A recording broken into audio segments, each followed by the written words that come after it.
हाँ जी, आगे तो कैसे हो आप सभी। उम्मीद करता हूँ आप सभी बहुत ही अच्छे होंगे। तो फिलहाल आज के वीडियो आप सभी के लिए बहुत ही ज़्यादा इंपॉर्टेंट होने वाला है, क्योंकि आज के इस वीडियो में हम फिर से पढ़ने वाले हैं क्लास 12 फिजिक्स। और फिजिक्स का हम तीसरा चैप्टर पढ़ रहे थे, जो है विद्युत धारा। और इस चैप्टर का ये 5वां वीडियो है, या हम ये कह सकते हैं कि 5वां लेक्चर है। और आज के इस वीडियो में हम बहुत सारे टॉपिक पर तो डिस्कस करेंगे ही, बट मोस्टली ये दो टॉपिक पर अभी हम डिस्कस करने वाले हैं, जो है एक है विद्युत सेल और एक है हमारा सेलों का संयोजन। तो विद्युत सेल क्या होते हैं, इसके प्राथमिक सेल क्या होता है, द्वितीयक सेल क्या होता है, सेलों के बारे में पूरा डिटेल में जानेंगे। फिर से सेलों का संयोजन हम जानेंगे कि सेलों के 3 तरह से संयोजित किया जाता है, श्रेणी क्रम संयोजन, समांतर क्रम संयोजन, मिश्रित क्रम संयोजन। तो पूरी तरीके से डिटेल में हम एक्सप्लेन करने वाले हैं। मैं सिर्फ आपसे एक ही चीज़ कहूँगा, देखिए ये फ्री में आपको क्लासेस प्रोवाइड की जा रही हैं यूट्यूब पर। मैं यही कहूँगा ना, फ्री में अगर दिए जा रहे हैं तो इसका मतलब ये नहीं कि आप इसका वैल्यू ना करें। तो अगर वैल्यू आप करना चाहते हैं तो आप क्या करें, आप सबसे पहले तो आप वीडियो देख ही रहे हैं तो कॉपी पेन लेकर बैठिएगा और सीरियस होकर पढ़ना है दोस्त, ठीक है ना। चलिए, इससे पहले मैं बता दूं ये 5वां लेक्चर है। इससे पहले के 4 वीडियो का लिंक मैंने डिस्क्रिप्शन बॉक्स में फिजिक्स के नाम से एक लिंक मिलेगा, उस पर क्लिक करेंगे, सीक्वेंस वाइज चैप्टर वाइज सभी वीडियो मिल जाएंगे, वहां से आप पढ़ाई कर सकते हैं अपने। देखिए विद्युत धारा हम पढ़ रहे हैं, तो सबसे पहले हम पढ़ेंगे सबसे पहले कि विद्युत सेल क्या होते हैं। सबसे पहले तो हमें यही जानना है कि भैया विद्युत सेल होते क्या हैं, ठीक है ना। सबसे पहले तो हमें यही जानना है कि विद्युत सेल होते क्या हैं, ठीक है ना। तो देखिए, हमने सिंपल सी बात है, विद्युत सेल क्या है। सेल एक क्या है, सेल एक हम कह सकते हैं एक युक्ति है, यंत्र है, या हम ये कह सकते हैं मशीन है, जिससे हम क्या करते हैं, जो क्या करता है, जो रासायनिक ऊर्जा को विद्युत ऊर्जा में बदलता है, ठीक है ना। मतलब हमने क्या बताया कि जो हमारे पास जो सेल होता है, सेल एक क्या है, सेल एक यंत्र है या युक्ति है या उपकरण है, जिसकी सहायता से, मतलब जो क्या करता है, जो रासायनिक ऊर्जा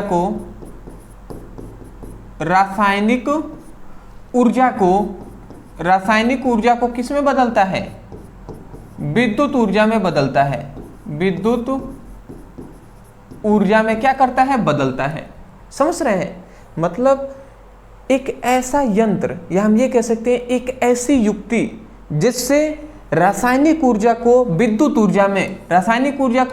ऊर्जा में बदला जाता है, तो उसे हम क्या कहते हैं, विद्युत सेल कहते हैं। उसे क्या कहते हैं, विद्युत सेल कहते हैं। तो वही लिखा गया है, ऐसी युक्ति जिसके द्वारा रासायनिक ऊर्जा को विद्युत ऊर्जा में परिवर्तित किया जाता है, विद्युत सेल कहलाते हैं। तो मैं आशा करता हूं कि विद्युत सेल आप समझ गए होंगे क्या होते हैं, ठीक है ना। जैसे कि हम ऐसे कह सकते हैं कि मोबाइल का जो बैटरी होती है, इन्वर्टर की बैटरी होती है, गाड़ियों की बैटरी होती हैं, ठीक है ना, चार्जरों की बैटरी होती हैं, ठीक है। तो ये सभी क्या होंगे, विद्युत सेल के एग्जाम्पल हैं जी। तो आप दे सकते हैं, उससे कोई दिक्कत वाली बात नहीं है। जो भी आप बैटरी देख रहे हैं ना, सेल देख रहे हैं, जैसे कि रिमोट, आप टीवी चालू करते होंगे तो रिमोट से करते हैं, रिमोट में जो सेल लगा होता है वो भी क्या है आपका, वो भी आपका सेल आ जाएगा विद्युत सेल के अंतर्गत। आशा करता हूँ समझ गए होंगे। अब हम जानेंगे कि विद्युत सेल के प्रकार। अब विद्युत सेल के कितने प्रकार होते हैं, विद्युत सेल के 2 प्रकार होते हैं। कितने प्रकार होते हैं, 2 टाइप्स होते हैं, ये आप याद रखेंगे। कौन कौन सा, तो पहला है हमारा प्राथमिक सेल और दूसरा है हमारा द्वितीयक सेल। अब पहले हम समझ लेते हैं प्राथमिक सेल क्या होते हैं। प्राथमिक सेल, प्राइमरी सेल क्या होता है, तो ऐसा सेल जिसको केवल हम एक बार प्रयोग कर सकते हैं, तो उस सेल को ही हम प्राथमिक सेल कहते हैं। अगर कोई आपसे पूछ दे प्राथमिक सेल किसे कहते हैं, तो आप कहेंगे कि ऐसा सेल जिसको हम केवल एक बार प्रयोग किया जा सकता है, तो उस सेल को प्राथमिक सेल कहते हैं। या हम ये भी कह सकते हैं कि ऐसा सेल जिसे हम केवल एक बार आवेशित किया जा सकता है, मतलब एक बार आवेशित कर सकते हैं, तो उस सेल को ही हम प्राथमिक सेल कहते हैं। समझ रहे हैं, केवल एक बार हम आवेशित करेंगे, उसके बाद आवेशित हम नहीं कर सकते। ठीक है ना। तो देखिए यहाँ पे लिखा गया है ऐसा सेल, ध्यान से अगर समझे तो ऐसा सेल जिसे पुनः आवेशित नहीं किया जा सकता, जिसे हम पुनः आवेशित नहीं कर सकते, ठीक है ना, मतलब एक बार कर सकते हैं, उसको बार बार हम नहीं कर सकते हैं, तो वही कहा जा रहा है कि पुनः आवेशित नहीं किया जा सकता, तो उसे प्राथमिक सेल कहते हैं, ठीक है ना, उसे हम क्या कहते हैं, प्राथमिक सेल कहते हैं। तो बताइए आपको समझ में आ गया कि ऐसा सेल जिसे हम पुनः आवेशित नहीं किया जा सकता उसे प्राथमिक सेल कहते हैं, या ऐसा सेल जिसे हम केवल एक बार प्रयोग कर सकते हैं तो उस सेल को प्राथमिक सेल कहते हैं। जैसे टॉर्च आपने देखा होगा, तो टॉर्च में जो सेल लगा होता है वो सेल, आप टॉर्च यूज़ कर रहे हैं या मोबाइल जो रिमोट होता है, ठीक है ना, टीवी की रिमोट हो गई, तो उस रिमोट में सेल लगता है, पीछे आपने देखा होगा, तो उस सेल को हम एक ही बार यूज कर सकते हैं, उसके बाद उसका यूज हम नहीं कर पाएंगे।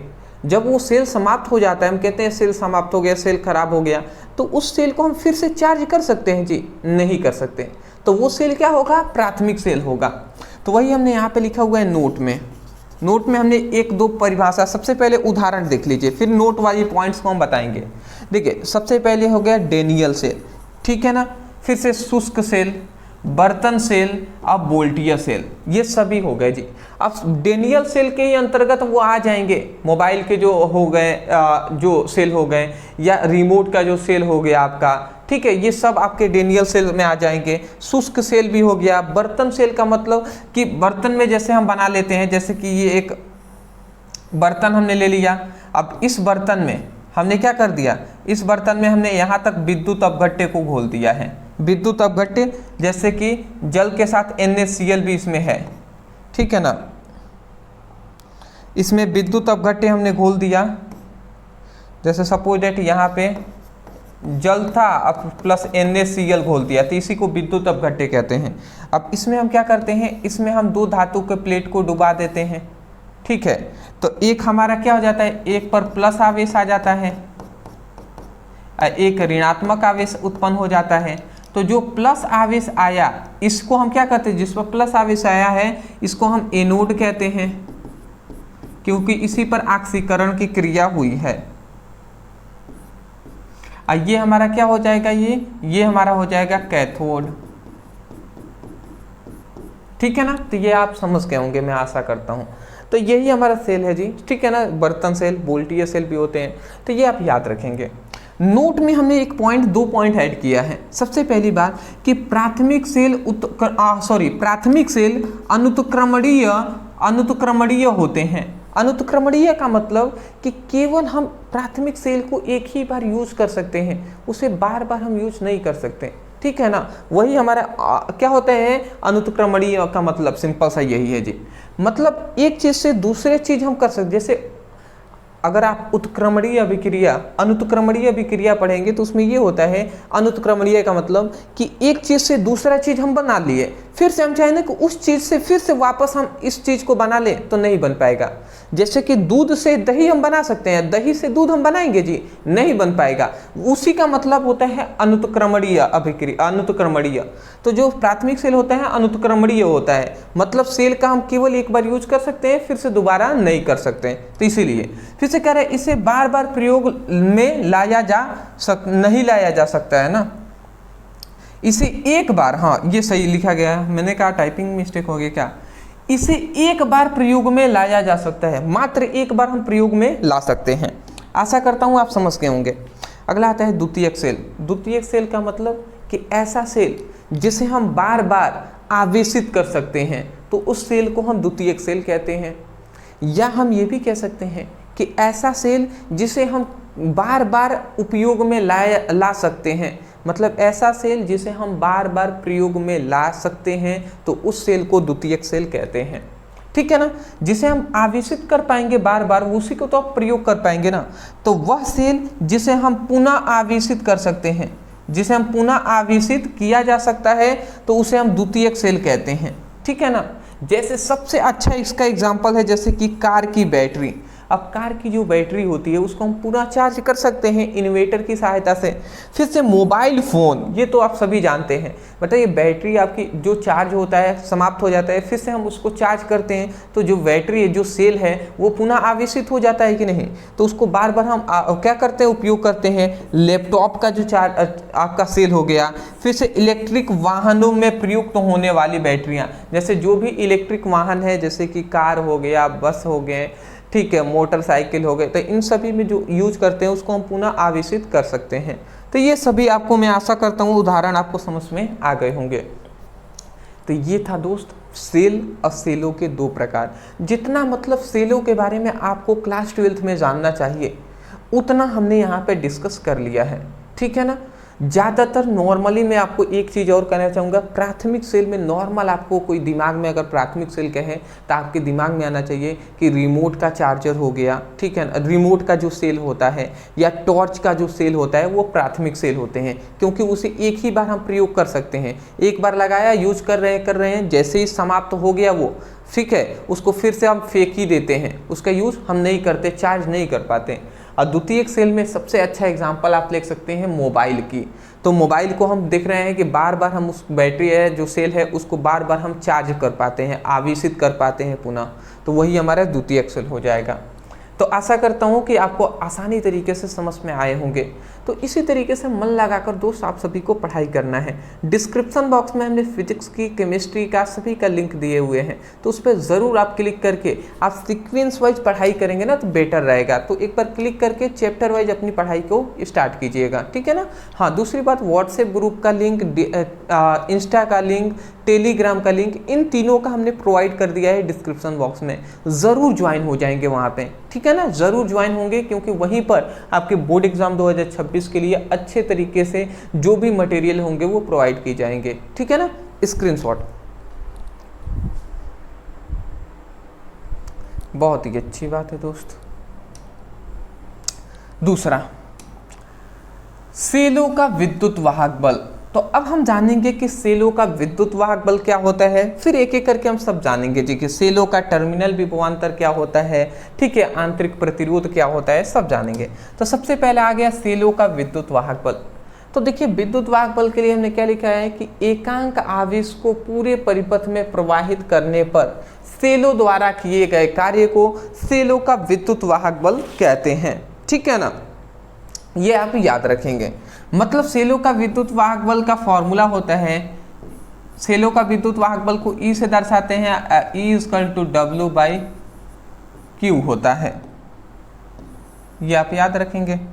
अब यहाँ पे हमें क्या बातें कही गई हैं समझिएगा। कह रहा है कि एकांक आवेश को पूरे परिपथ में प्रवाहित करने पर, मतलब यहाँ पे जो Q है ना, Q क्या है, एकांक आवेश है, एकांक आवेश है, ठीक है ना।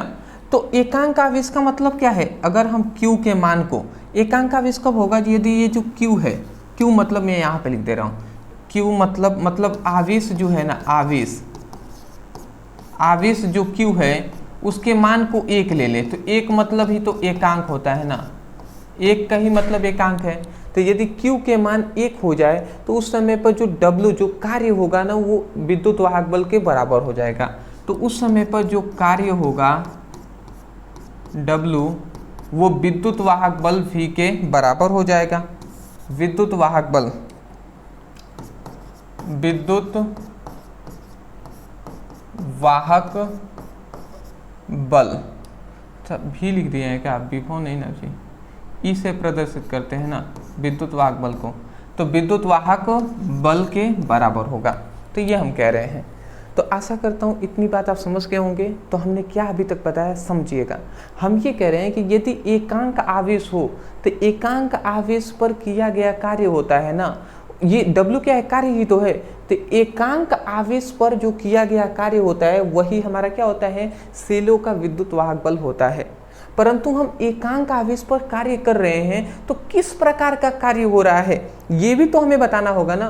तो वो कार्य क्या हो रहा है कि एकांक जो आवेश है ना, ये एक मान लेते हैं एक परिपथ है, ठीक है, सपोज डैट ऐसा हमने मान लिया कि एक हमने ये विद्युत परिपथ बना लिया जिसमें ये प्रतिरोध है, इसमें सेल या बैटरी है, ठीक है ना, ऐसे हमने बना लिया।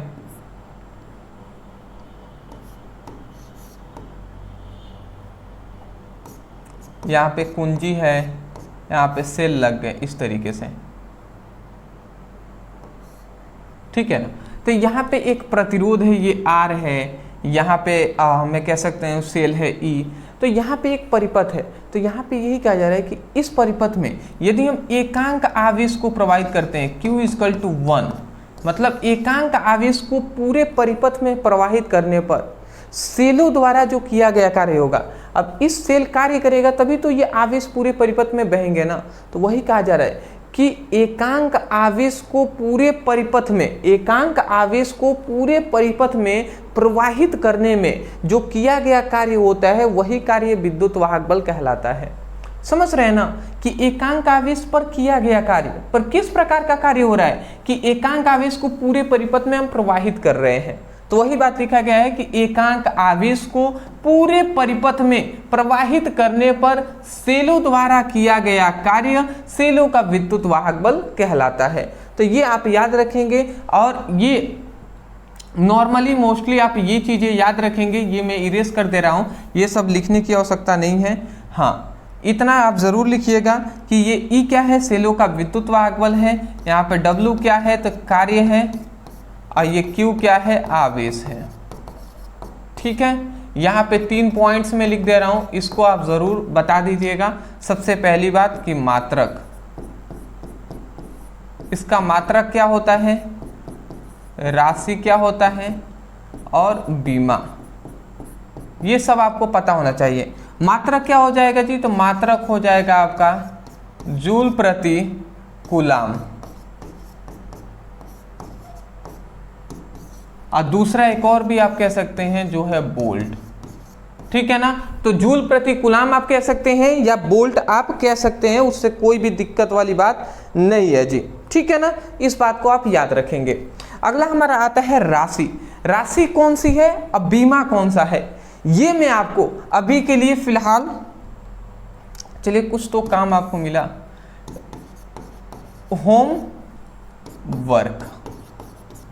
होमवर्क आपको दिया जा रहा है। आप क्या करेंगे, आपको मैं एक काम भी दे रहा हूँ। होमवर्क केवल घर के लिए नहीं कि आपने इसको पढ़ लिया, आपको क्या करना है, इसको पहले तो आपको पता है तो आप हमें कमेंट सेक्शन में बताइएगा। अगर नहीं पता है तो कोई नहीं जी, आप बुक का इस्तेमाल कर सकते हैं, आप सोशल मीडिया का इस्तेमाल कर सकते हैं, इंटरनेट का इस्तेमाल कर सकते हैं। वहाँ से हमें जैसे भी आपको इन्फॉर्मेशन हो आप याद करके आप हमें कमेंट सेक्शन में इसको बताइएगा। जो भी स्टूडेंट कहेंगे मैं आशा करता हूँ कि मैं उसको कमेंट जो आएगा ना उसको पिन में ज़रूर कर दूंगा, ठीक है ना। तो ये आपको बताना है कि इसका क्या होता है, राशि कौन सी होती है, बीमीय सूत्र क्या होता है। अभी मैं चाहूँ तो तुरंत बता सकता हूँ, ठीक है ना, बता दें, बट चलिए नहीं, काम तो देना ही चाहिए, मैं तो वैसे भी काम कुछ नहीं देता हूँ। चलिए कोई नहीं। सेलों का टर्मिनल विभवांतर, अब सेलों का टर्मिनल विभवांतर किसे कहते हैं इसको समझिएगा। तो यहाँ पे कह रहा है कि दो टर्मिनलों के बीच एकांक आवेश को प्रवाहित करने में किया गया कार्य सेलों का टर्मिनल विभवांतर क्या होता है, सेलों का टर्मिनल विभवांतर कहलाता है, ठीक है ना। मतलब यहाँ पे क्या कहा जा रहा है, मतलब सिंपल सी यही है ना दोस्त, मतलब सिंपल सी यही है कि ये एक टर्मिनल, मैं यहाँ पे टर्मिनल पहले बना दे रहा हूँ।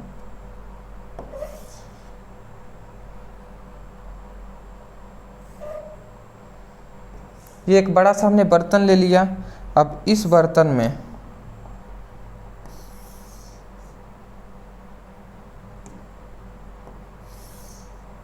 ओहो,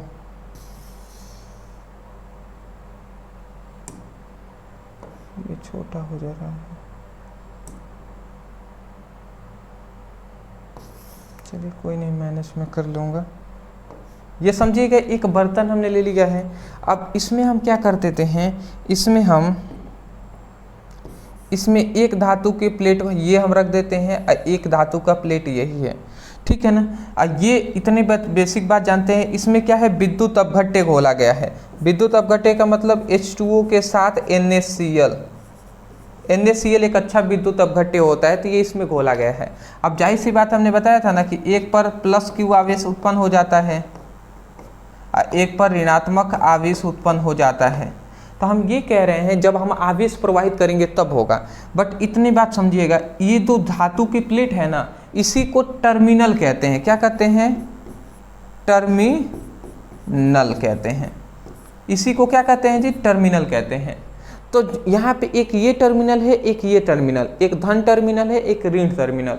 तो हम ये कह रहे हैं कि दोनों टर्मिनलों के बीच, मतलब हम क्या कर रहे हैं कि दो टर्मिनलों के बीच एकांक आवेश को प्रवाहित करने पर, एकांक आवेश देख रहे हैं ना, एकांक मतलब एक मतलब एकांक ही होता है, तो एकांक आवेश को प्रवाहित करने पर जो किया गया कार्य होता है वही कार्य सेलों का टर्मिनल विभवांतर कहलाता है। समझ गए? तो सेलों के टर्मिनल विभवांतर का भी फॉर्मूला याद रखेंगे, V = क्या होता है? W/Q ही होता है। ठीक है ना, ये आप याद रखेंगे। तो यहाँ से अगर हम निकालें तो आवेश जो है, ध्यान से अगर आप समझें, तो आवेश जो Q है यदि इसका मान 1 हो जाए तो उस समय पर जो W होगा, मतलब उस समय पर जो कार्य होगा, कार्य जो W होगा वो V के बराबर हो जाएगा। तो हम यही कह रहे हैं कि एकांक आवेश पर किया गया कार्य विद्युत वाहक मतलब क्या है? सेलों का टर्मिनल विभवांतर कहलाता है। परंतु एकांक आवेश पर किस प्रकार का कार्य हो रहा है? तो हम एकांक आवेश को पूरे परिपथ में, पूरे परिपथ मतलब दो टर्मिनलों के बीच हम प्रवाहित कर रहे हैं। ये क्या है? टर्मिनल है, एक टर्मिनल, दो टर्मिनल। तो हम यही कह रहे हैं कि दो टर्मिनलों के बीच एकांक आवेश को प्रवाहित करने पर किया गया कार्य विद्युत सेलों का टर्मिनल विभवांतर कहलाता है। तो मैं आशा करता हूं कि सेलों का टर्मिनल विभवांतर आपको समझ में आ गई होंगी। ठीक है ना, इतनी बात आप याद रखेंगे, अच्छी बात है जी, अच्छी बात है, इतना आप याद रखेंगे। उसके बाद इसका मैं मात्रक क्या आप बताएंगे? तो मात्रक सेम टू सेम होगा, जो भी विद्युत वाहक बल का मात्रक राशि विमीय सूत्र होगा ना, वही इसका भी होगा। ठीक है, जैसे कि इसका मात्रक क्या हो जाएगा? आप कह सकते हैं जूल प्रति कूलाम, या दूसरा आप ये भी कह सकते हैं वोल्ट। ठीक है ना, तो जूल प्रति कूलाम कहें या वोल्ट कहें, दोनों बात एक ही है। ठीक है, ये आप याद रखेंगे। विमीय सूत्र के अगर आप कहें तो इसका मैंने होमवर्क दिया है, इसी का विमीय सूत्र ये भी होगा। तो बताइए इसका भी आप मैं लिख दूं होमवर्क कि बताना पड़ेगा आप सभी को? चलिए राशि आप खोज कर बता दीजिएगा, इसका भी विमीय सूत्र, इसका भी विमीय सूत्र मैं बता दे रहा हूँ। ठीक है ना, क्योंकि विमीय सूत्र ढूंढने में शायद आपको मुश्किल हो जाए।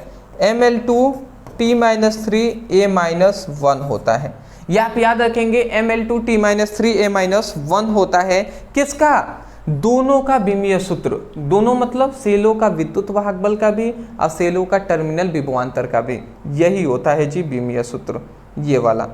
समझ गए होंगे? चलिए जी, अभी हम आगे बढ़ते हैं, एक और पढ़ लेते हैं हम, जो है सेलों का आंतरिक, सेलों का टर्मिनल विभवांतर। ठीक, अच्छा लगता है डबल हो गया। सेलों का विद्युत वाहक बल हमने पढ़ लिया, ये सेलों का विद्युत वाहक बल अभी ना हमने पढ़ा है जी। जो हमने क्या जाना, ये देखिए डबल टाइपिंग हो गया है। सेलों का विद्युत वाहक बल V = W/Q हमने पढ़ा हुआ है, तो ये हमने पढ़ा। सेलों का टर्मिनल विभवांतर के लिए हमने क्या फॉर्मूला पढ़ा कि टर्मिनल विभवांतर V = W/Q होता है, इसका हमने ये पढ़ा है। और सेलों का आंतरिक प्रतिरोध अब हमें पढ़ना है, तो सेलों का आंतरिक प्रतिरोध तीनों हमें पढ़ना था ना, तो देख लेते हैं ये। अब तीनों हम देख लेते हैं, ये तीनों इंपॉर्टेंट है बहुत ज़्यादा। देखिए अगला आता है, किसी सेलों के अंदर विद्युत धारा के मार्ग में आने वाले अवरोध को सेलों का टर्मिनल विभवांतर कहते हैं। ठीक है ना, मतलब कोई भी सेल है, कोई भी सेल है, सपोज डेट ये हम एक सेल बना लेते हैं। ठीक है ना, ये एक सेल हमने बना लिया। यहाँ पे आप देखे ही होंगे कि एक बिंदु टाइप का होता है, यही टर्मिनल है जी। कोई धन होता है, कोई ऋण होता है। तो हम ये कह रहे हैं कि ये हमारे पास क्या है, सेल है। तो किसी सेलों के अंदर विद्युत धारा के मार्ग में आने वाले अवरोध को, मतलब अगर हम इसमें विद्युत धारा I प्रवाहित कर रहे हैं, इस तरीके से I धारा बह रहा है, तो इसके मार्ग में जो अवरोध उत्पन्न होगा, जो रुकावट आएगा ना, उसी को हम क्या कहते हैं, सेलों का आंतरिक प्रतिरोध कहते हैं। तो किसी सेलों के अंदर विद्युत धारा के मार्ग में आने वाले अवरोध को, रुकावट को हम क्या कहते हैं, सेलों का आंतरिक प्रतिरोध कहते हैं। याद रखेंगे केवल इसका एक बात, इसको स्मॉल r से प्रदर्शित करते हैं। और एक और बात आप याद रखेंगे, इसका मात्रक जो होता है वो मात्रक इसका क्या होता है, इसका मात्रक होता है वो ओम होता है। ठीक है ना, ये आप याद रखेंगे, इसका मात्रक क्या होता है, ओम होता है। और दूसरा हम ये भी कह सकते हैं कि जो क्या होता है, R = V/I होता है ना, V/I वोल्ट प्रति एम्पीयर। दूसरा इसका और एक मात्रक हो जाएगा वोल्ट प्रति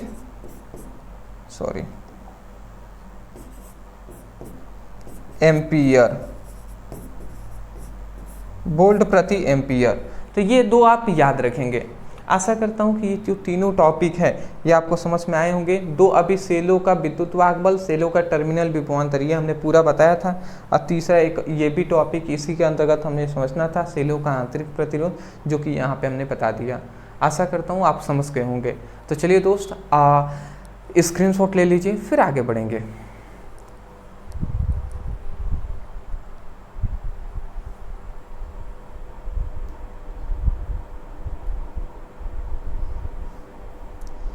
चलिए, ये थोड़ा सा ऊपर जो कैमरा था वो थोड़ा सा डिस्टर्ब हो गया था, तो आपको ऊपर नहीं दिखाई दे रहा होगा, बट कोई नहीं जी, अभी आपको दिखाई दे रहा है, काफ़ी है। बीच में कभी कभी हो जाते हैं, थोड़ी सी मिस्टेक हो जाती है, बट कोई नहीं, आपको मोस्टली समझ में आ रहा है। ये मोस्टली फोकस करने वाली बातें हैं, होने तो कुछ भी हो सकता है ना। ठीक है, तो स्क्रीनशॉट ले लिए होंगे। एक काम मैं और कर देता हूँ, जो इसका रीज़न है ना कि डाउन क्यों हुआ था, इसको मैंने समाप्त कर दिया। चलिए, अब हमारा सबसे मोस्ट इम्पॉर्टेंट ये क्वेश्चन आता है और सबसे हार्ड टॉपिक आता है, जो है सेलों का संयोजन। सेलों का संयोजन, अब सेलों का संयोजन क्या होता है समझिएगा। देखिए, सबसे पहले इसका अर्थ निकाले तो सेल है, तो सेलों का संयोजन या सम्मोहन भी कह सकता है। संयोजन या सम्मोहन का मतलब होता है कॉम्बिनेशन। कॉम्बिनेशन मतलब होता है जुड़ना। तो जब सेलों मतलब बहुत सारे सेल हैं, तो जब बहुत सारे सेल आपस में जुड़ते हैं ना, तो उसी को हम सेलों का संयोजन कहते हैं। समझ रहे हैं, जब बहुत सारे सेल आपस में जुड़ते हैं तो उसी को सेलों का संयोजन कहते हैं। तो हम यही कह रहे हैं कि दो या दो से अधिक सेलों का आपस में जुड़ना ही सेलों का संयोजन कहलाता है। बताइए, इसमें कुछ रटने वाली चीजें हैं जी? नहीं है। तो आप कहेंगे कि दो या दो से अधिक सेलों का आपस में जुड़ना ही सेलों का संयोजन कहलाता है। ठीक है, चलिए इतनी बात समझ के अब देखिए सेलों के संयोजन के प्रकार। तो सेलों के संयोजन के कितने प्रकार होते हैं? सेलों के संयोजन के कितने प्रकार होते हैं? तो 3 प्रकार होते हैं। सेलों के संयोजन के 3 प्रकार होते हैं, जिसमें पहला हमारा है श्रेणी क्रम संयोजन। अब श्रेणी क्रम संयोजन को हम पढ़ने वाले हैं। तो श्रेणी क्रम संयोजन का मतलब क्या होता है, इसको मैं अगर इसका सबसे पहले परिपथ बनाता हूं, फिर मैं आपको समझाऊंगा। तो यहां पे मैं एक परिपथ बना लेता हूं। श्रेणी क्रम संयोजन के लिए हम परिपथ बना लेते हैं। एक काम करें, इधर परिपथ ना बनाकर मैं यहाँ पे परिपथ बना लेता हूँ। ठीक है ना, कोई दिक्कत तो नहीं होनी चाहिए आप सभी को। आई थिंक कोई दिक्कत नहीं होनी चाहिए।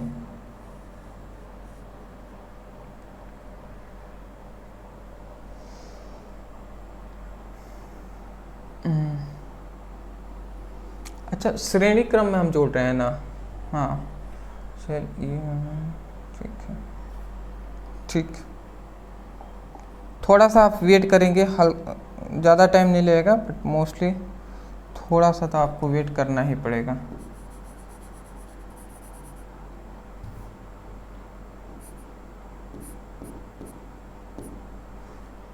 यहाँ पे एक सेल लगा देते हैं, एक यहाँ पे लगा देते हैं। इस तरीके से बीच में बहुत सारे सेल रहेंगे। एक यहाँ पे इरेज कर देते हैं, यहाँ पे आंतरिक प्रतिरोध है R। ठीक, अब इसको इरेज कर देते हैं, हटा देते हैं। ध्यान से समझेंगे। सबसे पहले एक परिपथ हमने बनाया, यहाँ पे हमने क्या कर दिया, यहाँ पे एक हमने हमने प्रतिरोध लगा दिया, बाह्य प्रतिरोध है R। और उसके बाद हमने यहाँ पे क्या किया है, यहाँ पे अब हम सेल लगा रहे हैं, तो ये हमारा पहला सेल हो गया, दूसरा सेल ये हमारा हो गया। इसी प्रकार n सेल है यहाँ पे, और तीसरा सेल मतलब ये nवां सेल है, ठीक है ना। ध्यान से आप समझेंगे, ये हमने सेल लगा दिए हैं, मतलब यहाँ पे मोस्टली एक सेल ये है, एक सेल ये है, एक सेल ये है, और इसमें बीच में भी बहुत सारे सेल लगे हुए हैं। तो यहाँ पे मैं ये कह रहा हूँ मतलब कि इस सेल का विद्युत वाहक बल, इस सेल का, ये जो सेल है इस सेल का विद्युत वाहक बल E है, इसी का भी विद्युत वाहक बल E है, और इसका भी विद्युत वाहक बल E है। इस सेल का आंतरिक प्रतिरोध है R, इसका भी आंतरिक प्रतिरोध है R, इसका भी आंतरिक प्रतिरोध है R। और इसमें कितने सेल लगे हैं, तो N सेल लगे हुए हैं, N सेल इसमें लगे हुए हैं, ये आप याद रखेंगे। N सेल मतलब बहुत सारे सेल इस बीच में लगे हुए हैं, और ये श्रेणी क्रम में है जी। तो श्रेणी क्रम का फॉर्मूला क्या होता है, इतना बेसिक बात आप जानते होंगे कि इस तरीके से अगर सेल लगा हुआ है, ये सेल लगा हुआ है, तो इतनी बेसिक बात जानते हैं कि जो बड़ा वाला डंडा होता है वो धनात्मक होता है, और जो ऋणात्मक कौन होता है, छोटा वाला डंडा होता है। तो हम यही कहेंगे कम से कम दो सेल आपस में जुड़ना चाहिए। तो जब दो या दो से अधिक सेलों का ऐसा संयोजन, मतलब ऐसा जुड़ना, दो या दो से अधिक सेलों का ऐसा जुड़ना जिसमें प्रत्येक सेल का धन सिरा दूसरे सेल के ऋण सिरे से जुड़ा होता है। देखिए प्रत्येक सेल का जो धन सिरा है, अगर यहाँ पे आप देखिए अगर यहाँ पे देखें तो ये प्रत्येक सेल, एक सेल है इसका धन सिरा है तो ये ऋण सिरे से जुड़ा हुआ है, इसका भी धन सिरा है वो ऋण सिरे से जुड़ा हुआ है, और इसका भी धन सिरा देखेंगे धन सिरा है, तो ये इस तरीके से जुड़ते जुड़ते अगर आप यहाँ पे आएंगे तो देखिए ऋण से जुड़ा है कि नहीं। तो हम यही कह रहे हैं कि दो या दो से अधिक सेलों का ऐसा संयोजन जिसमें प्रत्येक सेल का धन सिरा दूसरे सेल के ऋण सिरे से जुड़ा होता है, तो उस संयोजन को श्रेणी क्रम संयोजन कहते हैं। समझ गए। तो वही बात लिखा गया है, दो या दो से अधिक सेलों का ऐसा संयोजन जिसमें एक सेल का धन सिरा दूसरे सेल के ऋण सिरे से जुड़ा होता है, तो उस सेल को श्रेणी क्रम संयोजन कहते हैं। देख लीजिए इसका भी धन है ऋण से जुड़ा हुआ है, इसका भी धन है ऋण से जुड़ा हुआ है, तो इसी को श्रेणी क्रम संयोजन कहते हैं कि प्रत्येक सेल का जो धन सिरा है वो दूसरे सेलों के ऋण सिरे से जुड़ा होता है, उसे हम क्या कहते हैं, उसे हम श्रेणी क्रम संयोजन कहते हैं। ठीक है, इतनी बात आपको समझ में आ जानी चाहिए। ठीक है, चलिए यहाँ पे एक काम कर लीजिएगा, यहाँ से इस सेल से जो धारा प्रवाहित हो रही है वो हम मान लेते हैं सपोर्टेड I धारा प्रवाहित हो रही है। अच्छा, एक हमने यहाँ पे याद रखेंगे, जब भी सेल या बैटरी लगा होता है ना तो वहाँ पे एक कुंजी हम जरूर लगाते हैं, भले ही उसका उपयोग हो या ना हो। तो मैंने सोचा छोड़ दूँ, बट उसका उपयोग कोई है नहीं, बट लगाया जाता है दोस्त, तो इसीलिए मैं यहाँ पे एक कुंजी लगा दे रहा हूँ, आप भी लगा दीजिएगा। उसका भले ही कोई उपयोग यहाँ पे नहीं है, अभी इसका कोई यहाँ पे कार्य है नहीं, बट फिर भी हम लगा दिए। ठीक है ना, आप समझिएगा। सबसे पहले हम क्या गणना करेंगे, यहाँ पे आप करते हैं गणना। सबसे पहले हम क्या गणना करेंगे कि यहाँ पे बहुत सारे सेल हैं, तो हम ये गणना करेंगे कि एक सेल का विद्युत वाहक बल। ठीक है ना, एक सेल है तो उसका विद्युत वाहक बल क्या है, तो हम लिख देते हैं, या हम देखिए एक सेल का नहीं, प्रत्येक जो सेल है इसका विद्युत वाहक बल क्या है, सभी के सेलों का विद्युत वाहक बल E तो है। तो हम ये लिख देते हैं कि प्रत्येक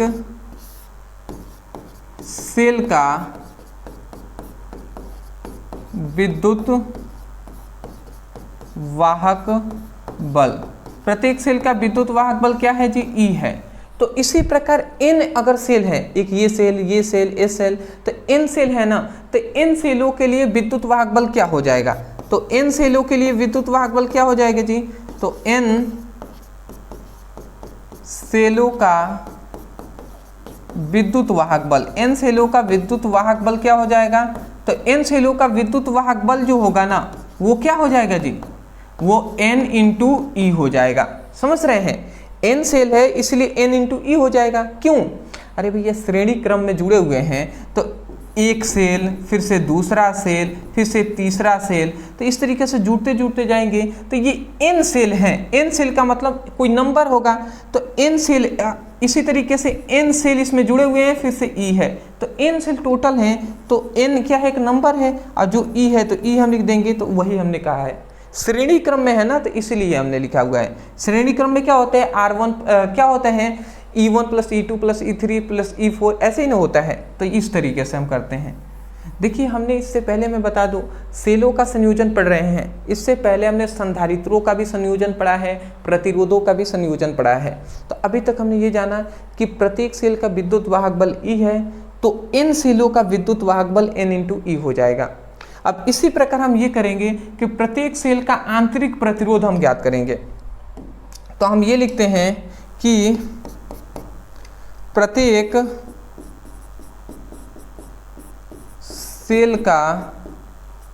सेलों का आंतरिक प्रतिरोध, प्रत्येक सेलों का आंतरिक प्रतिरोध, प्रत्येक सेलों का जो आंतरिक प्रतिरोध है वो क्या है, मान लेते हैं सपोज दैट, सॉरी, प्रत्येक सेलों का आंतरिक प्रतिरोध सभी के तो R ही न है, तो R हमने लिख दिया। तो इसी प्रकार n अगर सेल है, n सेलों का आंतरिक प्रतिरोध क्या होगा, n सेलों का आंतरिक प्रतिरोध क्या होगा, n सेलों का आंतरिक प्रतिरोध क्या होगा, तो क्या कहेंगे आप, n इंटू आर कहेंगे। n इंटू आर क्यों, क्योंकि श्रेणी क्रम में है इसलिए।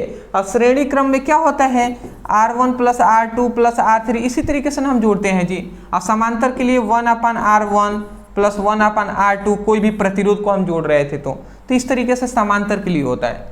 तो श्रेणी के लिए पढ़ रहे हैं तो श्रेणी क्रम में के लिए क्या हो जाएगा, आंतरिक प्रतिरोध n इंटू आर हो जाएगा। इतना हो गया। तब हम लिखेंगे तब कुल प्रतिरोध, तब कुल प्रतिरोध क्या हो जाएगा, तो कुल जो प्रतिरोध होगा, जो R होगा ना, कुल प्रतिरोध होगा, तब कुल जो प्रतिरोध होगा वो क्या हो जाएगा, तो वो बाह्य प्रतिरोध और जो आंतरिक प्रतिरोध होता है इसका योग हो जाएगा। तो बाह्य प्रतिरोध प्लस आंतरिक प्रतिरोध n इंटू आर, तो ये हमारा हो जाएगा कुल प्रतिरोध का मान।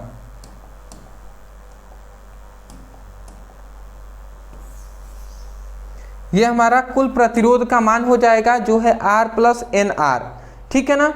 तो इतना आप याद रखेंगे, मैं आशा करता हूं, ठीक है। चलिए तब हम क्या करेंगे, अब हम क्या यहां से करेंगे दोस्त,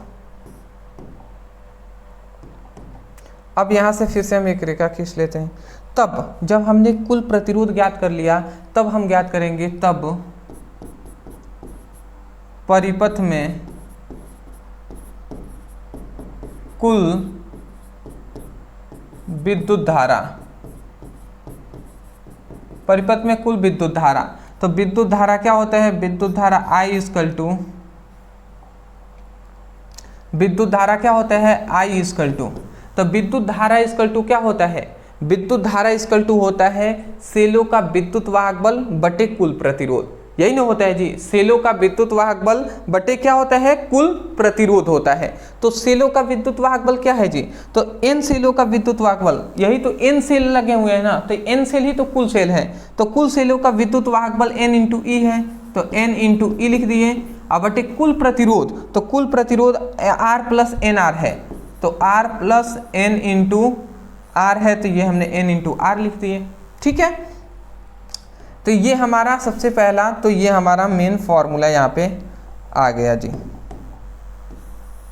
जो है हमारा I का फॉर्मूला, मतलब कुल धारा का फॉर्मूला यहाँ से हमें निकल गया है, जो है I equal to N E by R plus N into R, ठीक है। जहाँ पे n क्या है, n है मतलब n सेल के लिए प्रयोग किया गया है, मतलब एक नंबर है। E क्या है, सेलों का विद्युत वाहक बल है, R क्या है, प्रतिरोध है, अब बाह्य प्रतिरोध हम कहेंगे तो बेटर रहेगा, बाहरी प्रतिरोध। आर क्या है, आंतरिक प्रतिरोध। सेलों के अंदर जो प्रतिरोध उत्पन्न होता है उसे आंतरिक प्रतिरोध कहते हैं। अभी ना हमने पढ़ा कि सेलों के अंदर धारा के मार्ग में रुकावट जो उत्पन्न करता है उसी को सेलों का आंतरिक प्रतिरोध कहते हैं। आई क्या है, धारा है। तो ये हमारा हो गया सेलों का श्रेणी क्रम संयोजन। इतना आप लिखकर और सिंपल सा ये लाइन आप यहाँ से लिख देंगे, काम कंप्लीट हो जाएगा। यहाँ तक लिख देंगे और ये फिगर आप बना लीजिएगा, स्क्रीनशॉट लेंगे, ले लीजिए।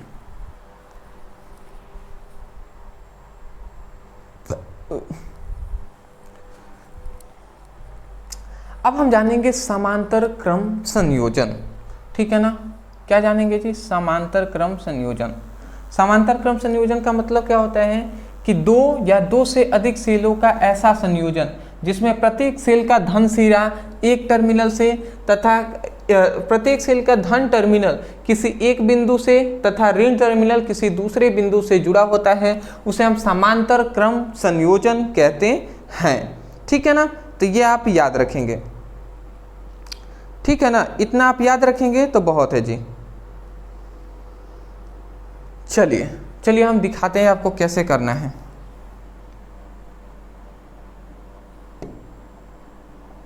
जैसे यहां पे ध्यान समझेंगे आप,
ध्यान से आप समझेंगे। इसको मैं फिगर अच्छे से बना दूं पहले, तब मैं आपको समझाता हूं।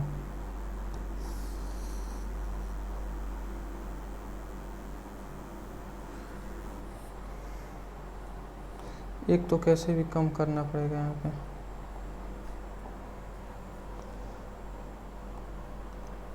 दो से 5 होना चाहिए ना।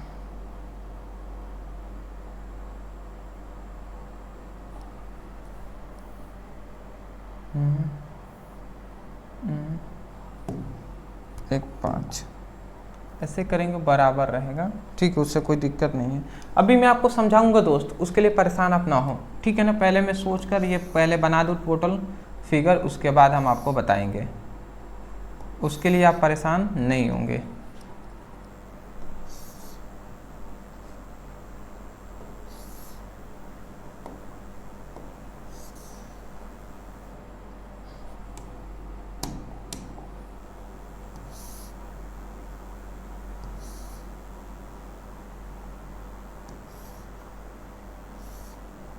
ठीक,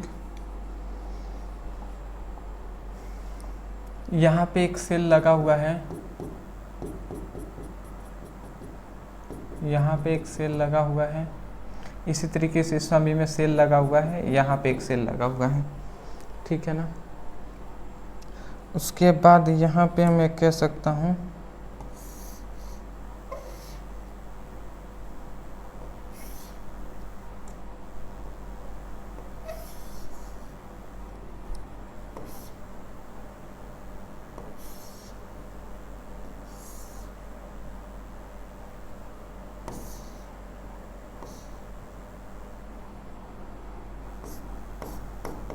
ये कुंजी है ये सेलों का, ये क्या है हमारा सेल नहीं, आंतरिक प्रतिरोध यहाँ पे लगाना चाहिए था ना।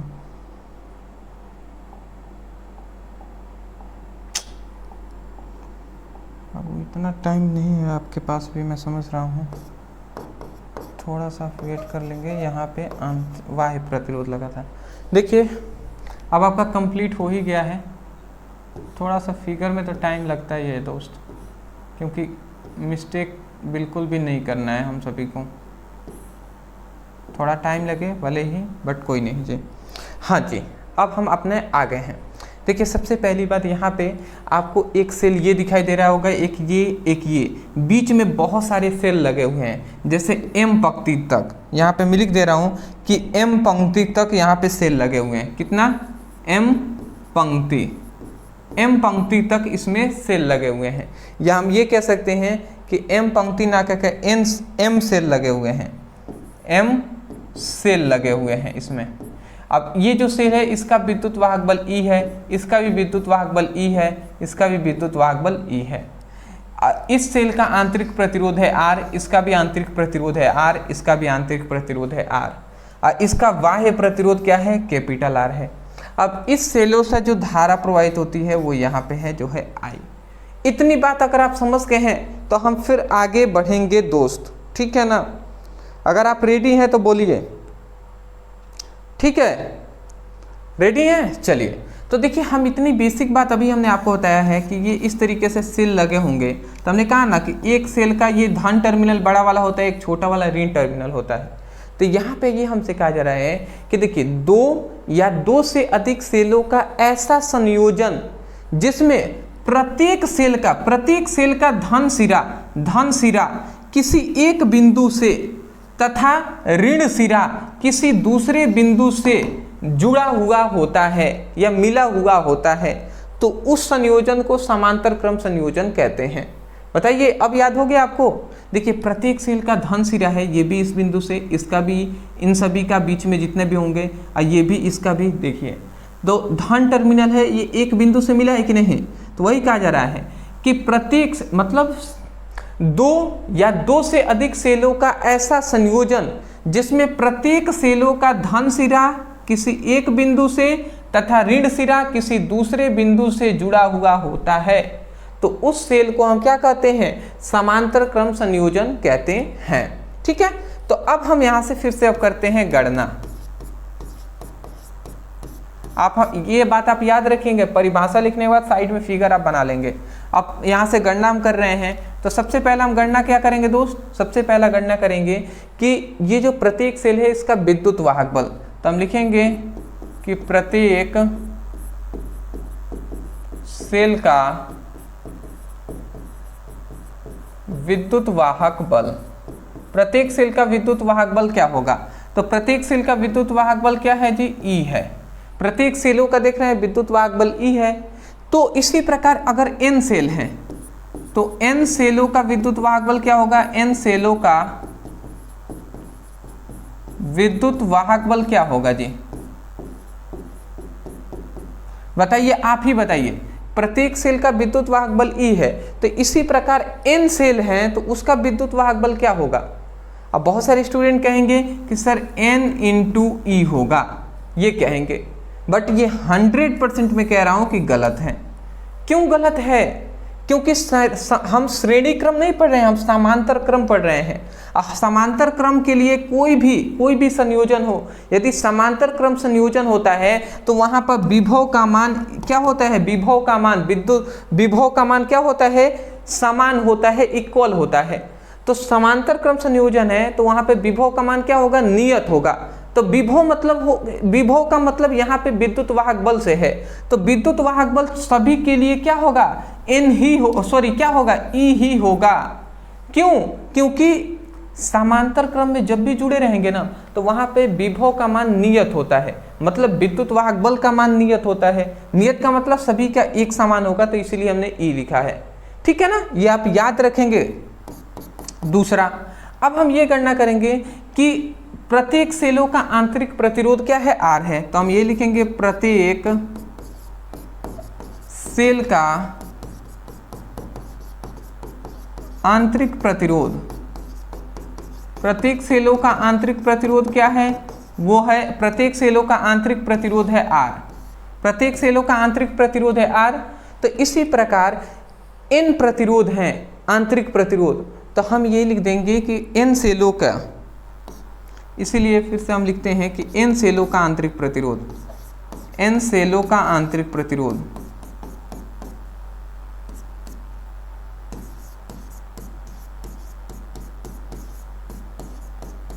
n सेलों का आंतरिक प्रतिरोध क्या हो जाएगा, तो n सेलों का आंतरिक प्रतिरोध आप क्या कहेंगे, तो बहुत सारे स्टूडेंट कहेंगे n इंटू आर, बट ये नहीं होगा दोस्त, नहीं होगा। क्यों नहीं होगा, क्योंकि श्रेणी क्रम के लिए फॉर्मूला होता है R प्लस आर, मतलब श्रेणी क्रम में आंतरिक प्रतिरोध ज्ञात करते हैं तो हम क्या करते हैं R1 plus R2 plus R3 इस तरीके से जोड़ते हैं। बट यहाँ पे समांतर क्रम है और समांतर के लिए हम फॉर्मूला जानते हैं 1/r, ठीक है। तो इसके लिए 1/r हो गया, फिर से दूसरे के लिए 1/r, फिर से इसी तरीके सभी का 1/r ही है और ये कहाँ तक है, m पदों तक है।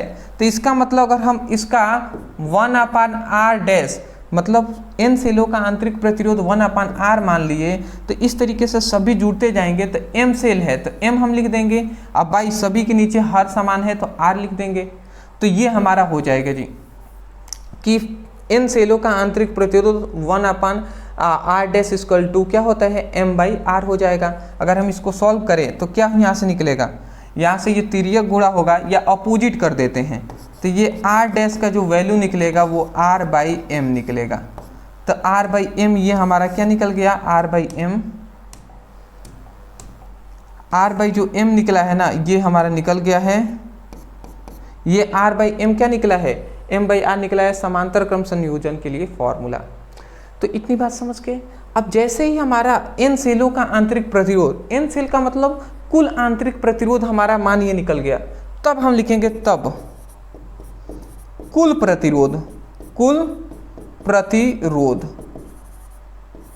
तो कुल प्रतिरोध के लिए क्या होता है, कुल प्रतिरोध के लिए क्या करेंगे, पहले जो बाह्य प्रतिरोध है इसको जोड़ लेंगे और प्लस जो आंतरिक प्रतिरोध है इसको, तो आंतरिक प्रतिरोध क्या है R प्लस m है तो R प्लस m हो जाएगा। तो ये हमारा क्या हो जाएगा, कुल आंतरिक प्रतिरोध हो जाएगा। यह हमारा कुल आंतरिक प्रतिरोध कुल प्रतिरोध का मान हो गया R प्लस R/m हो गया, ठीक है ना। अब हम इसको आगे बढ़ाते हैं, जैसे ही कुल प्रतिरोध का मान निकला ना तब अब हम क्या कर देंगे, तब हम लिख देंगे कुल धारा, कुल विद्युत धारा। तो विद्युत धारा क्या होता है, I इक्वल टू क्या होता है, विद्युत धारा का हमने फॉर्मूला बताया कि विद्युत धारा I इक्वल टू कुल विद्युत वाहक बल बटे कुल प्रतिरोध होता है। तो कुल विद्युत वाहक बल क्या है, इसका E है तो हम E लिख देंगे, कुल विद्युत वाहक बल E है तो E हमने लिख दिया। अब कुल आंतरिक प्रतिरोध क्या हो जाएगा, तो R प्लस स्मॉल r/m होता है, ये हमने लिख दिया। अब इसके नीचे हम क्या कर लेंगे, हर है तो एक हमने यहाँ पे कर लिया है, ठीक है ना। अब इसको हम आगे बढ़ाते हैं तो देखिए क्या मिलता है,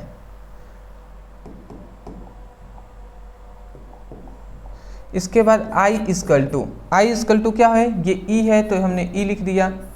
इसके बाद यहाँ पे देखिए अगर इसका घात हम क्या लेते हैं, इसका एलसीएम m ले लेते हैं, ठीक है ना, 1m का m हो जाएगा तो R से एक एकम में m मतलब ये mr हो जाएगा। अब प्लस क्या हो जाएगा, m से m कट गया तो ये r हो गया, ये m ऊपर चला जाएगा तो I का जो मान आएगा वो me/mr प्लस r हो जाएगा। यहाँ से ये हमारा टोटल जो मान निकला यही हमारा मान हो जाएगा, ये हमारा मान हो जाएगा जी, ये आप याद रखेंगे।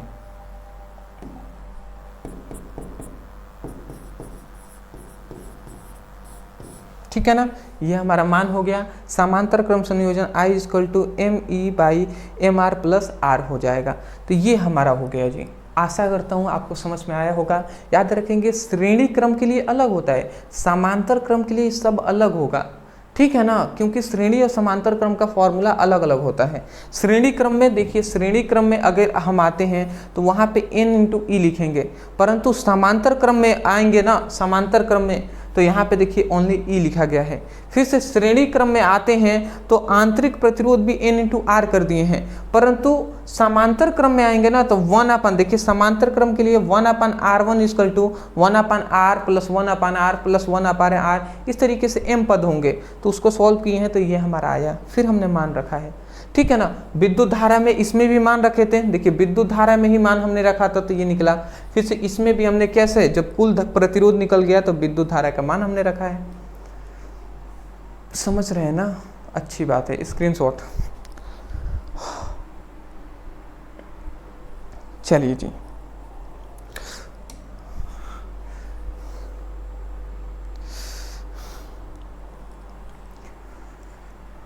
एक बात मैं यही कहूँगा दोस्त कि देखिए मेहनत तो करना ही पड़ेगा। शायद आपको मन नहीं लग रहा होगा पढ़ाई करने में, हो सकती है क्लासेस थोड़ी सी लंबी हो तो आपको समझ में नहीं आ रहा होगा, तो दिक्कत हो रही होगी आप सभी को, या कभी मन नहीं कर रहा होगा। बट मैं यही कहूँगा ना,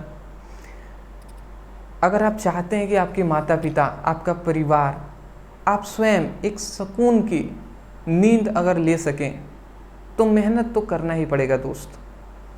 ये बहुत ही गहरी बात मैं कह रहा हूँ, अगर आप मतलब समझे ना तो बहुत ही गहरी बात है। अगर आप चाहते हैं वास्तव में तो पढ़ना तो पड़ेगा दोस्त। सफलता का मार्ग बिना पढ़ाई से हो ही नहीं सकता। पढ़ाई की तो काम आएगी ही, ज़रूरी नहीं कि यही पढ़ाई, अरे भैया हर एक चीज़ों में पढ़ाई काम आती है, हर एक चीज़ों में। अगर आप पढ़े नहीं हुए हैं, कोई भी बिजनेस ही कर रहे हैं भैया, उसमें पैसे गिनने के लिए भी नॉलेज चाहिए। अब आप कहेंगे भैया कि हमके नॉलेज इतना तो है कि हम पैसे गिन लेंगे, बहुत सारी चीज़ों में आपको काम आने वाली हैं, ठीक है ना। आप अनुमान नहीं लगा सकते, जीवन बहुत ही लंबा है, कब किसका उपयोग आ जाए ये कोई नहीं जानता। तो इसलिए मैं कहूँगा पढ़ लीजिए, अच्छा यही रहेगा दोस्त। मैं चाहता हूँ कि आप सभी के लाइफ एक सुकून भरी, एक अच्छी सी हो, जिसके आप अपना खुद लाइफ से आप गर्व कर सकें, आपके माता पिता खासकर आप पे गर्व कर सकें, यही मैं चाहता हूँ। और देख रहे हैं आपको लग रहा होगा कि आपकी ये क्लासेज में लगभग कम से कम सुबह से जब से उठा हूँ उस समय से थोड़ा सा घर के कुछ काम थे तो उसको मैंने किया, फिर मैंने लग गया हूँ पढ़ाने में, ठीक है। लगभग अभी को 1:30 बज गए हैं। मैंने ओनली बाहर से गया था मैं तो 10 मिनट लगा, मतलब नाश्ता में करके आ गया, ठीक है, बाहर से कुछ हल्का फुल्का। उसके बाद 1-1:30 बज गए हैं, 1:15-20 हो रहे होंगे, अभी तक मैं क्लासेस ले रहा हूँ। सभी की क्लासेस लेनी होती है ना, आपको पता नहीं है, शायद आप एक छोटी सी वीडियो में या 1 घंटे की क्लासेस में, आधे घंटे की क्लासेस आप देख रहे होंगे, बट ज़रूरी नहीं कि आपकी ही क्लासेस ली जा रही हैं। बहुत सारी क्लासेस ली जाती हैं, 9th का, 10th का, 11th का, 12th का, बिहार बोर्ड का। तो संघर्ष तो करना ही पड़ेगा दोस्त, ठीक है ना। शरीर देखेंगे या अदर चीज़ों देखेंगे ना तो नहीं होने वाला। तो मेहनत कीजिएगा, मैं तो यही कहूँगा, अदरवाइज आपके ऊपर है आप कितना करते हैं, ठीक है ना। अगला आता है मिश्रित क्रम संयोजन। मिश्रित क्रम संयोजन का मतलब क्या होता है? 2 या 2 से अधिक सेलों का ऐसा संयोजन जिसमें सेल श्रेणी तथा समांतर दोनों क्रम में होते हैं, मिश्रित क्रम संयोजन कहते हैं। मतलब सेल ना श्रेणी क्रम में भी होंगे और समांतर क्रम में भी होंगे, तो ऐसे संयोजन को हम क्या कहेंगे? मिश्रित क्रम संयोजन कहेंगे। जैसे कि अगर मैं आपको अच्छे से समझाऊं तो जैसे इधर ही बनाते हैं, जैसे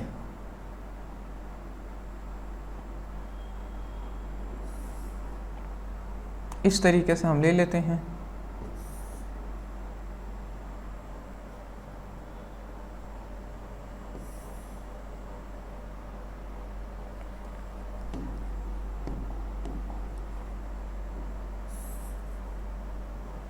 n पंक्ति हमने यहाँ पे ले लिया।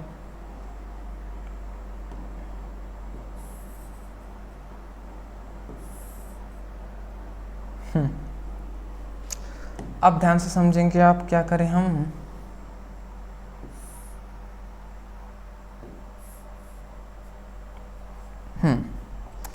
थोड़ा सा मैं फिगर पहले कंप्लीट कर लेता हूँ, फिर आपको बताऊंगा मैं।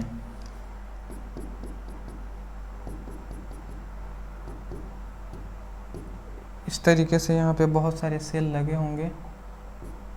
ओहो,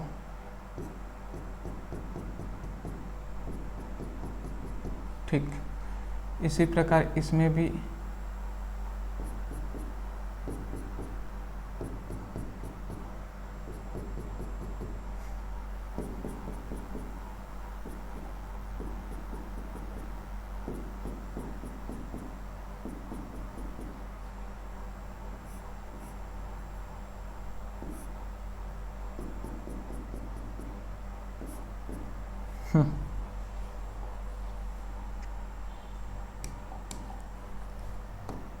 अभी मैं आपको बताऊंगा सब क्या हो रहे हैं।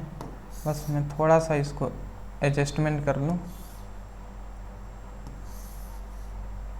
ठीक, आप भी देख लीजिए बाबू, ऐसा ही आपको ही बनाना पड़ेगा। या जो भी हमारी बहनें देख रही हैं उनसे भी मैं कहूँगा, सभी को ध्यानपूर्वक देख लेना है फिगर। ये बनाने की आवश्यकता आपको पड़ेगी, और समझे नहीं रहेंगे तो दिक्कत होगी ना। ठीक है, देखिए क्या मैं कह रहा हूँ। यहाँ पे सबसे पहली बात n पंक्ति है, एक पहली पंक्ति ये है, इसमें हमने जो सेल लगाया हुआ है इस तरीके से। पहली पंक्ति को अगर आप ध्यान से देखें तो यहाँ पे यहाँ पे हमने सेल लगाया हुआ है। ठीक है, कलर में चेंज कर लें। यहाँ पे एक पहला देखिए एक सेल लगा हुआ है यहाँ पे, फिर से यहाँ पे पहली पंक्ति में एक और सेल लगा दिया है। इसी प्रकार यहाँ पे बहुत सारे, एक और यहाँ पे सेल हमने लगा दिए। इसी प्रकार बहुत सारे सेल इसमें लगे हुए हैं। ठीक है ना। तो यहाँ में अगर पहली पंक्ति अगर आप ध्यान से देखते हैं तो पहली पंक्ति में सभी सेल कौन से क्रम में हैं? पहली पंक्ति में सभी सेल कौन से क्रम में हैं? तो श्रेणी क्रम में हैं। पहली पंक्ति में सभी सेल कौन से क्रम में हैं? श्रेणी क्रम में है ना। तो इसी प्रकार सभी सेलों में ना अगर आप देखेंगे सभी पंक्तियों में, तो ये श्रेणी क्रम में ही सेल होंगे। किस क्रम में? श्रेणी क्रम में ही ये सभी सेल होंगे, श्रेणी क्रम में ही। ठीक है,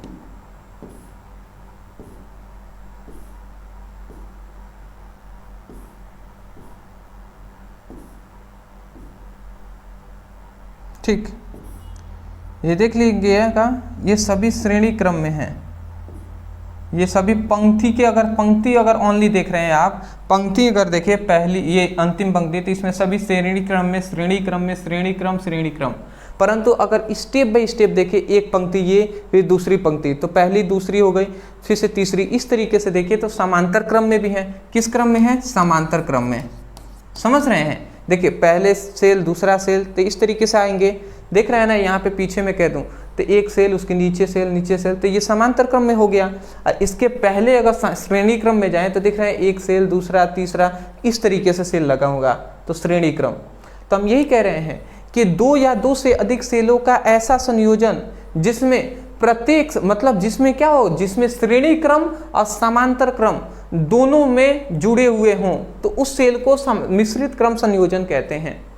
मतलब दो या दो से अधिक सेलों का ऐसा संयोजन जिसमें प्रत्येक सेल श्रेणी क्रम और समांतर क्रम दोनों में जुड़े होते हैं, तो उसको हम क्या कहेंगे? मिश्रित क्रम संयोजन कहते हैं। अब हम इसको क्या करेंगे दोस्त? हम उसको कुछ नहीं करेंगे, इसको हम एक कुंजी, और यहाँ पे हम एक क्या लगा देते हैं? यहाँ पे एक हम कुंजी लगा देंगे, और यहाँ पे हम आंतरिक प्रतिरोध एक दे देंगे, बाह्य प्रतिरोध दे देंगे। इसको हम इस तरीके से मिला देंगे। यहाँ पे एक हम क्या लगा देते हैं? कुंजी लगा देते हैं, और यहाँ पे बाह्य प्रतिरोध हम लगा देते हैं जो है R। अब ध्यान से समझेंगे, यहाँ पे जो सेल है, तो इस सेल ये E है, ये भी सेल का विद्युत वाहक बल E है, इसका भी E है, इसका भी E है। प्रत्येक का जो आंतरिक प्रतिरोध है वो क्या है? प्रत्येक का आंतरिक प्रतिरोध है वो क्या है जी? प्रत्येक का आंतरिक प्रतिरोध है वो R है। इसका भी R, इसका भी R, इसका भी R। तो इस तरीके से प्रत्येक का आंतरिक प्रतिरोध है ना, वो आंतरिक प्रतिरोध भी क्या है? आंतरिक प्रतिरोध भी है वो R R R है। ठीक है ना। तो इतनी बात आप समझ के होंगे, मैं आशा करता हूँ इतनी बात समझ के हैं। तो अब हम क्या करेंगे, यहाँ पे इतनी आप याद रखेंगे, यहाँ पे कितने पंक्ति हैं? यहाँ पे पहली पंक्ति, दूसरी, तीसरी, इस तरीके से। ये डैश डैश का मतलब है अनंत पंक्तियाँ हैं। तो अनंत मतलब m पंक्ति हम कह दे रहे हैं कि यहाँ पे m पंक्ति है, m पंक्ति है। तो हम पहले पंक्ति के लिए देखिए, तब हम यहाँ पे गणना कर रहे हैं। परिभाषा तो याद हो गया होगा कि दो या दो से अधिक सेलों का ऐसा संयोजन जिसमें सेल श्रेणी क्रम और समांतर क्रम दोनों क्रम में जुड़े होते हैं, उसे हम क्या कहते हैं? मिश्रित क्रम संयोजन कहते हैं। गणना अगर हम करें तो सबसे पहले करेंगे कि पहली, मतलब प्रत्येक पंक्ति के लिए विद्युत वाहक बल। अब प्रत्येक पंक्ति के लिए विद्युत वाहक बल E ही होगा, इसके लिए भी, इसके लिए भी, इसके लिए भी। तो हम यहाँ पे लिखेंगे कि प्रत्येक पंक्ति के लिए विद्युत वाहक बल, प्रत्येक पंक्ति के लिए विद्युत वाहक बल, प्रत्येक पंक्ति के लिए विद्युत वाहक बल क्या हो जाएगा, E हो जाएगा। तो इसी प्रकार प्रत्येक पंक्ति के लिए विद्युत वाहक बल E होगा ना, ठीक है। तो इसी प्रकार यदि n सेल हैं तो n सेलों के लिए विद्युत वाहक बल मतलब क्या है, प्रत्येक सेलों के लिए आंतरिक प्रतिरोध मतलब विद्युत वाहक बल E है। तो इसी प्रकार हम क्या कर सकते हैं कि m पंक्ति है तो m पंक्तियों के लिए, ठीक है ना, m लिखे n लिखे उससे कोई दिक्कत नहीं है।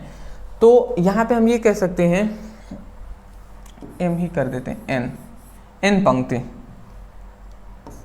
नहीं तो m लिखेंगे फिर कंफ्यूजन में आप होंगे। m अगर लिख देंगे तो फिर आप कंफ्यूजन में होंगे कि सर m कहाँ से, ये सब तो दिक्कत आने लगेगा ना, ठीक है।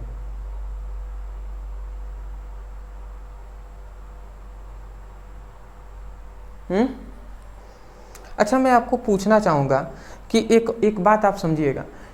देखिए श्रेणी क्रम में जब हम थे, श्रेणी क्रम में, तो देखिए सबसे पहले प्रत्येक पंक्तियों के लिए विद्युत वाहक बल E है। तो इसी प्रकार कि m पंक्ति है, m पंक्ति, तो m पंक्ति के लिए विद्युत वाहक बल क्या होगा, तो हम लिखेंगे m पंक्ति के लिए विद्युत वाहक बल, m पंक्ति के लिए विद्युत वाहक बल क्या होगा। तो देखिए सभी श्रेणी क्रम में है तो इसलिए m पंक्ति के लिए विद्युत वाहक बल n इंटू ई हो जाएगा। n इंटू ई होगा कि नहीं होगा। अगर आप श्रेणी क्रम में जाएं, श्रेणी क्रम में तो देखिए प्रत्येक सेलों के लिए विद्युत वाहक बल E था, तो n यदि पंक्ति हो तो वहाँ पे विद्युत वाहक बल, यहाँ पे n सेल के लिए कहा जा रहा है तो उसी प्रकार वहाँ पे पंक्ति के लिए कहा जा रहा है तो n इंटू ई होगा ना। तो उसी प्रकार यहाँ पर भी n इंटू ई हमने लिख दिया है, ठीक है। इसी प्रकार अब हम ये ज्ञात करेंगे कि प्रत्येक पंक्ति के लिए आंतरिक प्रतिरोध है R। तो हम ये अब लिखेंगे कि प्रत्येक पंक्ति के लिए आंतरिक प्रतिरोध, प्रत्येक पंक्ति के लिए आंतरिक प्रतिरोध क्या हो जाएगा, प्रत्येक पंक्ति के लिए आंतरिक प्रतिरोध है R। तो इसी प्रकार n पंक्ति है, m पंक्ति के लिए आंतरिक प्रतिरोध, m पंक्ति के लिए आंतरिक प्रतिरोध क्या हो जाए, m पंक्ति के लिए आंतरिक प्रतिरोध, m पंक्ति के लिए आंतरिक प्रतिरोध क्या हो जाएगा जी, m पंक्ति के लिए आंतरिक प्रतिरोध हम क्या कर सकते हैं, देखिए इस तरीके से सभी सेल है ना जी। तो इसके लिए अगर देखिए इसके लिए तो आंतरिक प्रतिरोध क्या हो जाएगा, देखिए श्रेणी क्रम के लिए आंतरिक प्रतिरोध क्या हो जाएगा, n इंटू आर हो जाएगा। परंतु ये समांतर क्रम में भी तो है तो इसको 1/r के नीचे लिखेंगे, समझ रहे हैं। श्रेणी क्रम के लिए ओनली अगर होता तो n इंटू आर लिख देते हैं, परंतु समांतर क्रम के लिए फॉर्मूला 1/r होता है ना नीचे, तो इसको 1/r के नीचे हम r को रखेंगे। तो इसका मतलब अगर हम इसको सॉल्व करें तो यहाँ पे 1/r यहाँ पे इसको मान लेते हैं 1/r dash equal to 1/r dash equal to इसको क्या कर लेते हैं 1/n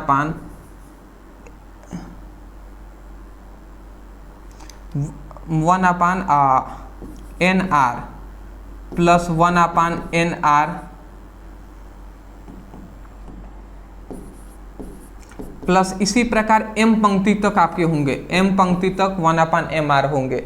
मतलब m पंक्ति है ना तो ये 1 मतलब m पंक्ति है तो m आगे हम इसको कर देते हैं तो 1/r डैश इक्वल टू ये m/n इंटू r हो जाएगा। यदि हम इसको सॉल्व कर लें तो तिर्यक इसको पलट देते हैं तो r डैश इक्वल टू ये भी पलट जाएगा तो nr/m हो जाएगा, nr/m हो जाएगा। तो यही हमारा आ गया जी। पता नहीं कन्फ्यूजन बहुत सारे हो रहे होंगे आपको, तो मैं यही कहूँगा दोस्त समझना पड़ेगा, इसको बार बार समझेंगे ना तो समझ में आएगा। देखिए श्रेणी क्रम के लिए ना विद्युत वाहक बल ओनली श्रेणी क्रम के लिए आंतरिक प्रतिरोध जो होगा वो ओनली 1r होगा, परंतु समांतर क्रम में भी तो इसमें जुड़े हुए हैं ना, तो समांतर क्रम में भी तो लिखना है तो उसी लिए नीचे 1/r कर दिया जाता है, ठीक है ना। तो ये सब रूल होते हैं, इसको याद करना पड़ेगा। तो ये हमारा क्या निकल गया, यह हमारा आंतरिक प्रतिरोध निकल गया, आंतरिक प्रतिरोध। तब हम लिखेंगे तब कुल प्रतिरोध कुल प्रतिरोध क्या हो जाएगा, तो कुल प्रतिरोध के लिए पहले बाह्य प्रतिरोध जोड़ते हैं प्लस आंतरिक प्रतिरोध। आंतरिक प्रतिरोध का मान ये है, तो NR/M ये होता है ना, तो ये हम यहाँ पर लिख दिए।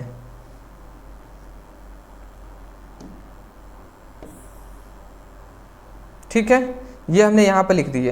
तो जैसे ही हमारा ये निकल गया, कुल प्रतिरोध का मान निकल गया, तो अब हम क्या लिख देंगे, तब कुल विद्युत